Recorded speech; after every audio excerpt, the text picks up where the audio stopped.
backstage, Dublin, first night the first night sold out of a 2-night tour in Dublin. Huge UK European tour with Josh and Charlie of Malevolence. What's up? Yo. Thanks for joining us. Sorry I was so late. No problem. Traffic. Anyway, 2022 for a year for Malevolence, from the outside looking in, was the year for Malevolence. Is that a fair statement? It was the year. I think 2023 will be the year.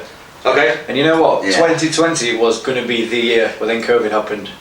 And then, we spent 2 years like kicking eggs. Working hard. But yeah, I think next year will be better than the year just gone. And the year just gone was amazing. So I'll come back to 23 in a minute because I want to hear why you think that. But Josh, 2022. 2022. Well, we just seem to level up. Yeah. A lot of steps. Do you know what I mean? Somehow loads more people just heard of the band, and obviously with the record coming out, it just became, it was very well received. We put a lot of effort into it because we had all the time through lockdowns and stuff like that to create it and tweak it, and just remotely. And then as soon as we could get back together, get everyone involved again, in the warehouse that we've got and stuff. And it all just snowballed after that, really. And yeah, here we are got to play the Download pilot, which was the first festival back in the UK. And then we did Slam Dunk and Bloodstock. Headline in Bloodstock. Yeah, well that was afterwards. We played on the main stage the first time. Okay, And that was I think just those 3 festivals in England just put us in front of loads more people, so sort of forced ourselves upon everyone, Yeah. It's been great from a fan, first and foremost, we're fans of what we do on this. We don't get paid for it, so it's great that we had the opportunity to sit down and talk to you guys. But from a fan looking in from the outside, 2022 for Malevolence seemed like such a great year. I mean, let's talk Download, headline in the the tent at Bloodstock. You were in Malta. You released Malicious Intent. It just seems seemed like your year, and I said that to Wilkie when we last spoke to him, and he seemed to agree and was he was very upfront and said, we are where we want to be now, which is amazing. Yeah, I think that's correct. We've been working towards this sort of point for a long time, so it's cool to finally be here, you know what I mean? But it's not like it's going to stop here, We want to keep pushing it, it's you get the taste and then... Yeah. Yeah, it's hard to think back where we were at that actual time, sort of 2021, 2020, because you just kind of forget, and then you're just looking forward all the time. And I think we've achieved sort of a level that I never even expected, to be honest. It's come really fast, and we've been super busy, and it's hard to just actually take a moment to look back at everything.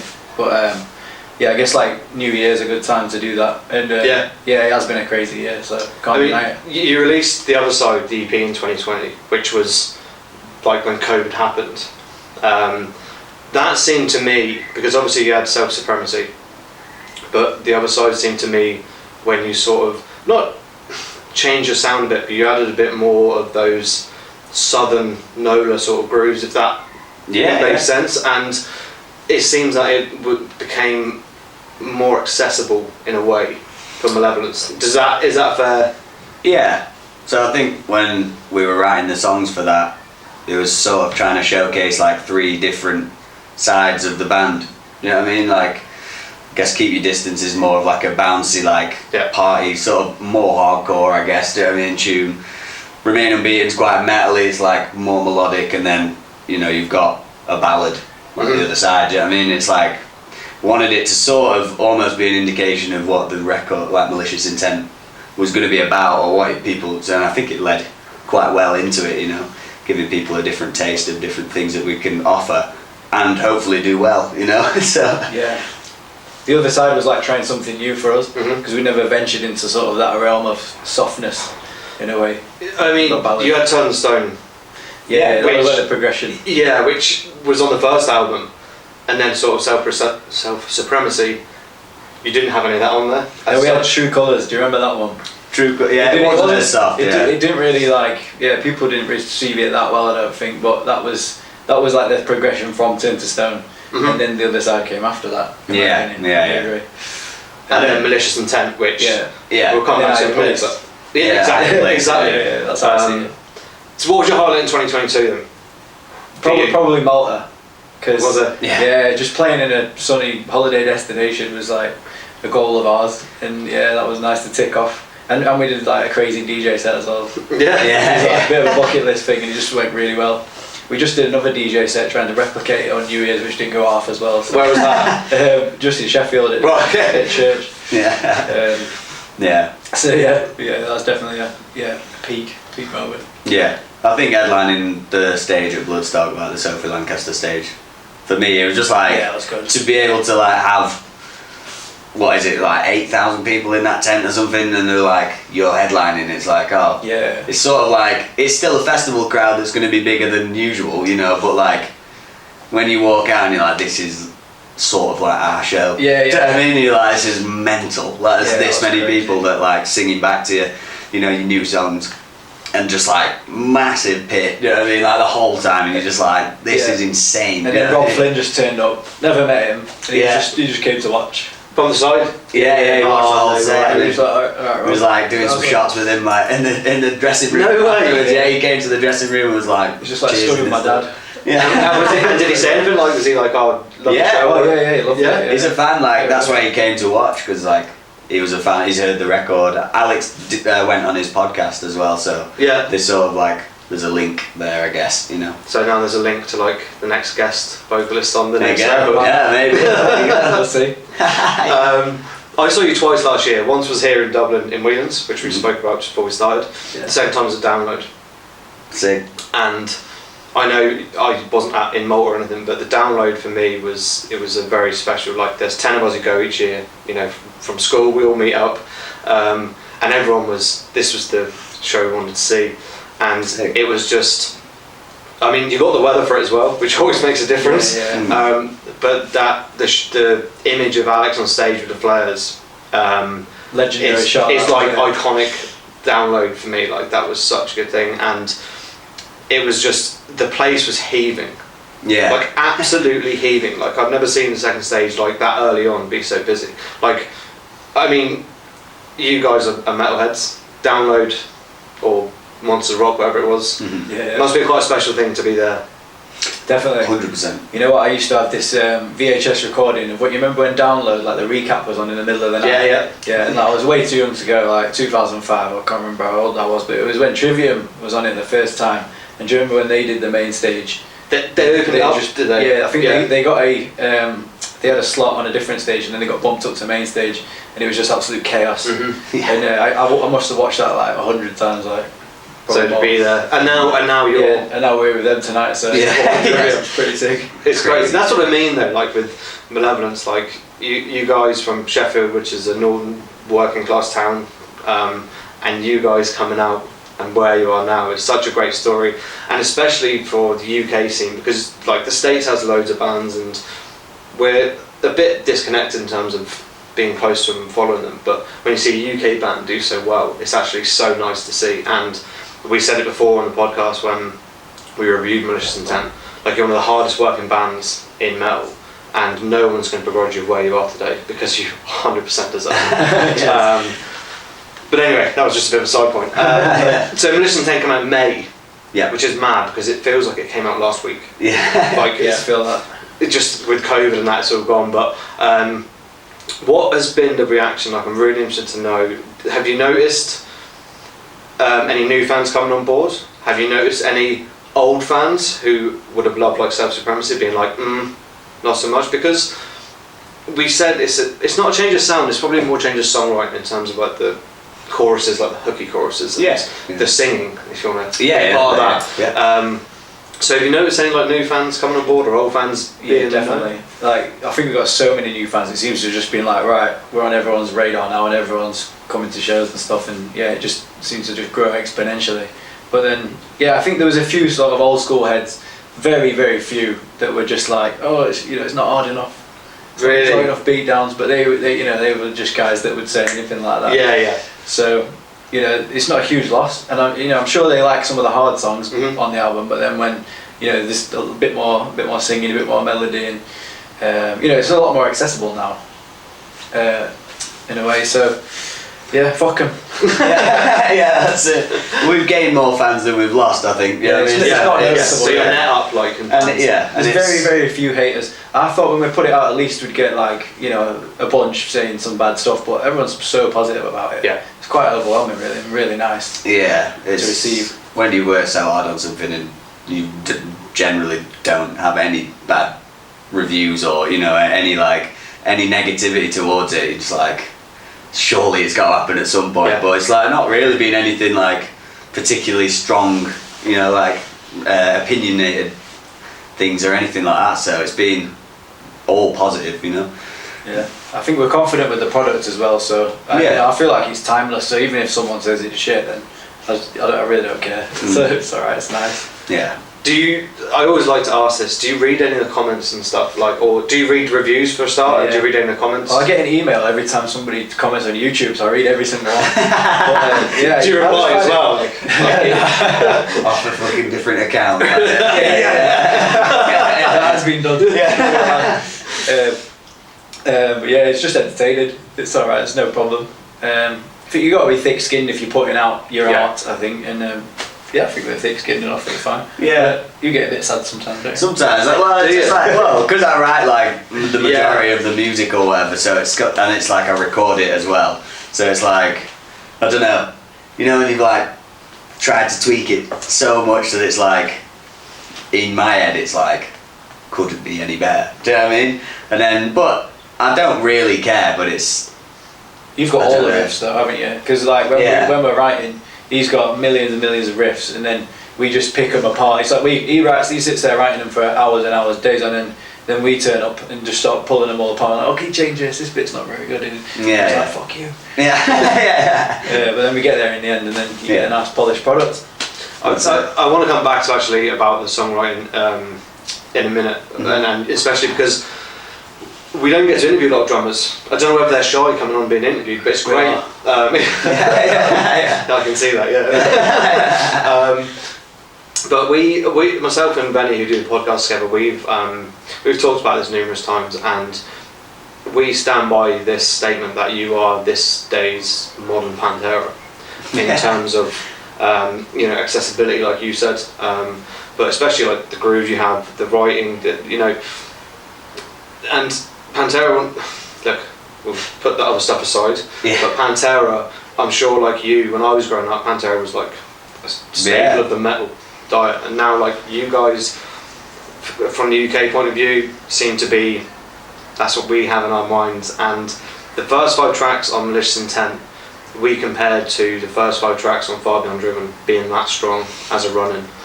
Someone else has said that to me before. Really? Yeah. Was it Benny, my mate? No, it's one of the blokes from Knotfest actually. When it came out, he said the same thing, and I was like, for me, Pantera is like an all-time favourite band. You know what I mean, regardless of politics or any of that shit.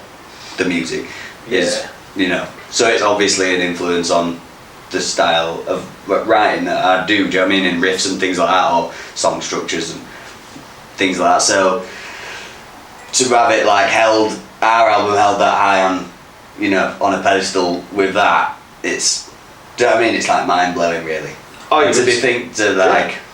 Maybe like one day we would be like remembered in the same way, that'd be mental. Do you know what I mean? It's like, cause you'll never really ever think that your band's going to be as big as something like that, it's like legendary status. Yeah. But who knows, man, do you know what I mean? The words you can't even describe how much I appreciate that sort of thing, do you know what I mean? So, thanks. I hope we are the next Pantera. Yeah. It's a lot to live up to now. So you never know, might not be. Yeah.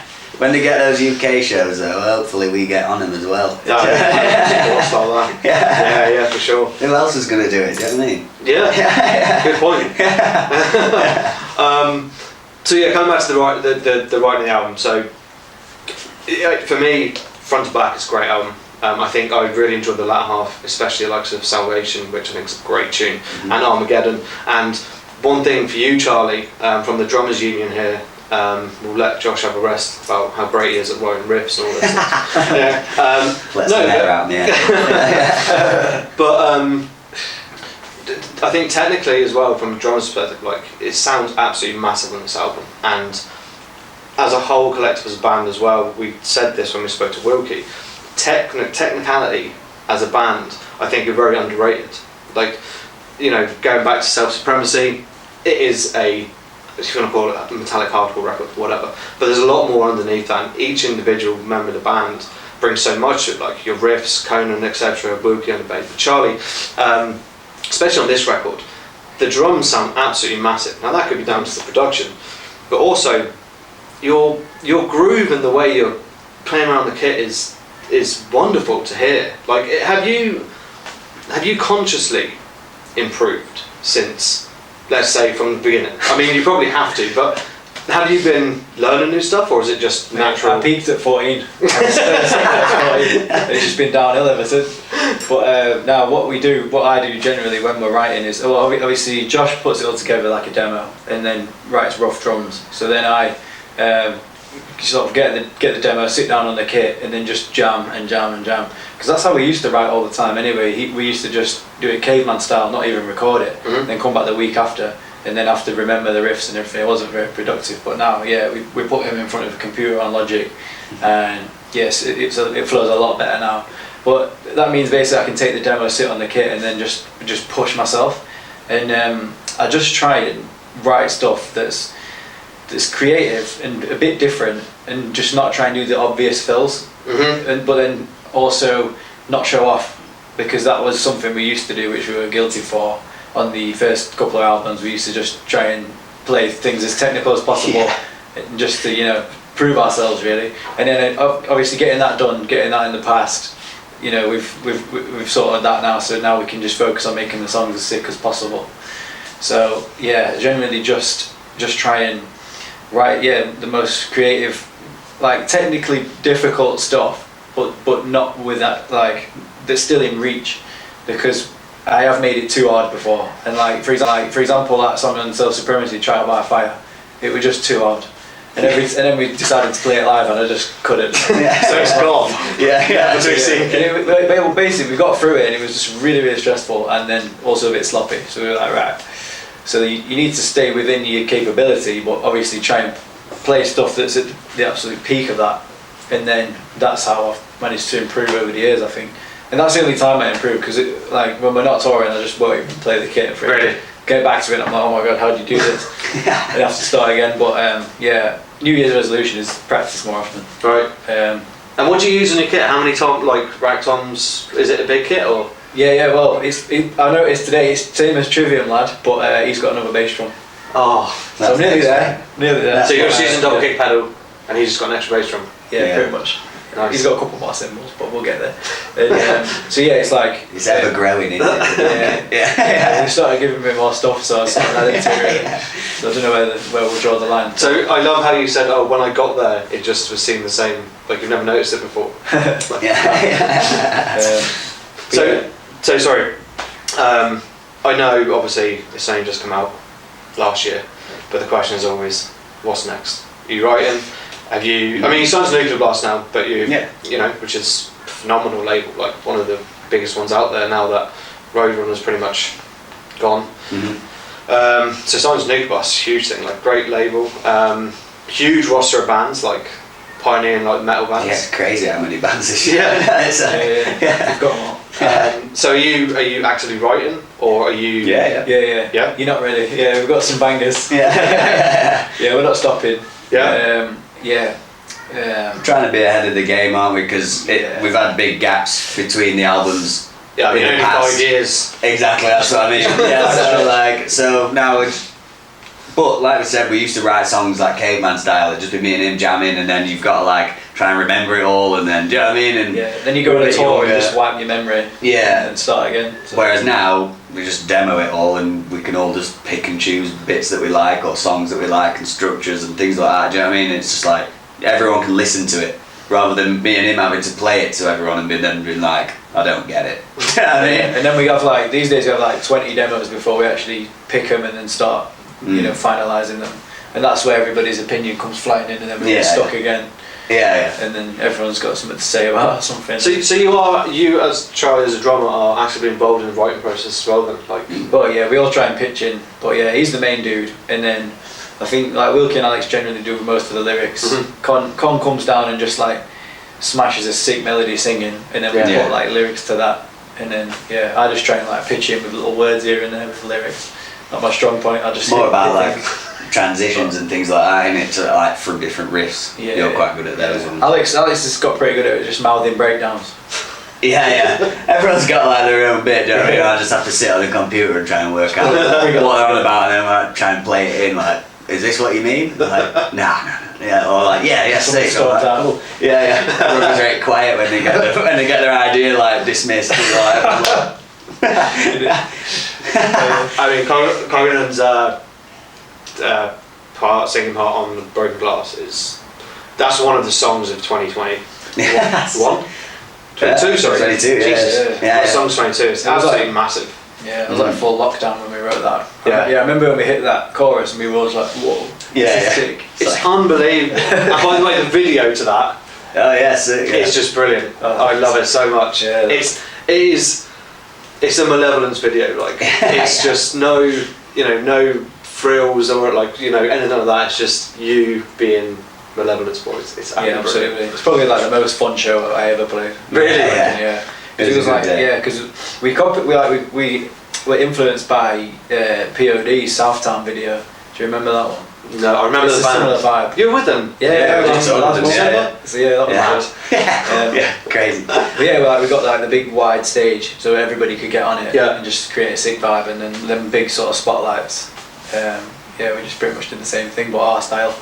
It was like one of the first events you could go to, like after the lockdowns and stuff in England, so everyone came. I mean, we managed to sell loads of tickets for it, and like all his friends came down and stuff, and it was like obviously everyone had to do the tests and whatever. Do you know what I mean? So it was like safe, but it was like the first outdoor event as well. Do you know what I mean? You could go to, and it was the first gig that had happened in Sheffield for 2 years. Do you know what I mean? So it was like everyone was down. Yeah, we kept it quite small actually. We could have done a bit more, I think. I think maybe next time we'll try and do it a bit bigger or something, but the shot of you boys on the truck coming through at the back, just I think it's like on Spotify. I think if you have when you put a song on, it just shows on repeat, and it's just so good.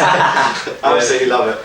We were taking the piss a bit with that. Yeah, you can't be too serious. I think that's the beauty of like you boys as well. Like, and not I don't mean this to be offensive or anything, but I don't think you take things too seriously at the same time, because otherwise you're just gonna certain things have to be taken seriously. Take the important part seriously. Just fuck about. And then the rest of it's just a laugh in it. So you were Pod and Ginger last month, December. Which Pod is like, I remember them being on Crying. I remember the only song I remember. Sorry, Pod. That's what I used to think it was called.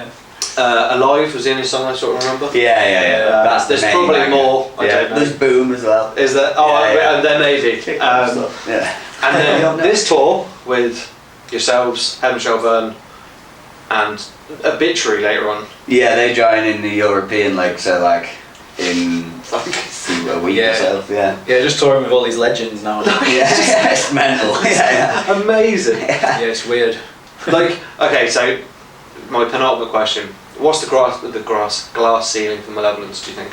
What is Charlie? You spoke about 2023 being a big year. You think so? What's the what? Flipping down the main stage. Cam. Last year. We'll get there. Do you think? 100%. I don't think next year. Sorry, 20. You won't be this year. Sorry, I don't think so. Only because we've got other sick stuff on. We'll see. Pretty tight already. Yeah. But okay, so back to the question: what's the glass ceiling for Malevolence? Do you think this can get bigger and better?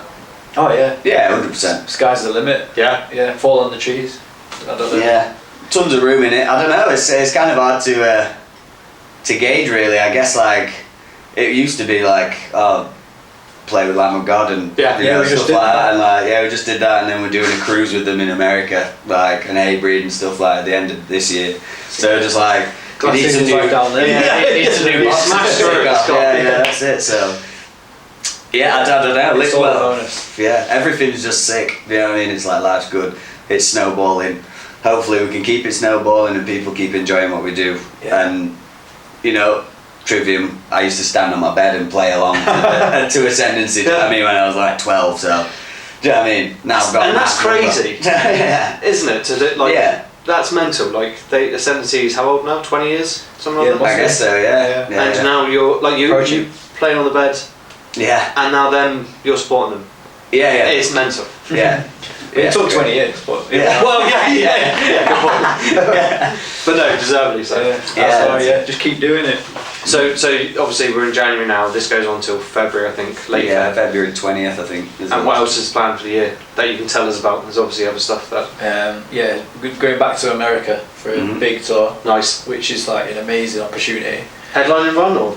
Nah. So we might finally break America. Yeah. At some point. Nah. It'll take a few years that. Well, we go for LDB Fest, which is like a big hardcore fest in America. Yeah, that should be good. After this in like March, and then we go from there and do Australia Knotfest. That's like 3 or 4 days, I think, and then we do some headline shows there as well, and then come home for a bit. Probably I try and hit the studio, then straight out of there, back to America. But it's not been announced yet, so can't really say who it is and stuff. Do you know what I mean? yeah. And then we might be looking at headlining UK and Europe, hopefully. Yeah. Because that's been a long time coming. Mm-hmm. We're looking at lineups at the moment, and it's just difficult to pick your Hey, favourites. breeder support. Well, yeah. I didn't say that. Yeah, it's been floated, but it's just whether they want to do it. It'd be ridiculous. You got the shirt on. Yeah, well, I'm going to say they'll come to the merch. I do. It's gonna be like, I'll tell you a story about this shirt after. I don't want to say camera. But listen, guys, thanks so much for your time. Best of luck for the tour and everything that happens this year. You 100% deserve it. Thank you very much. Looking forward to seeing you in about an hour's time. Yeah. Thank you very much, mate. Nice one there, yeah, thank you very much. Josh, Cheers, mate. Nice.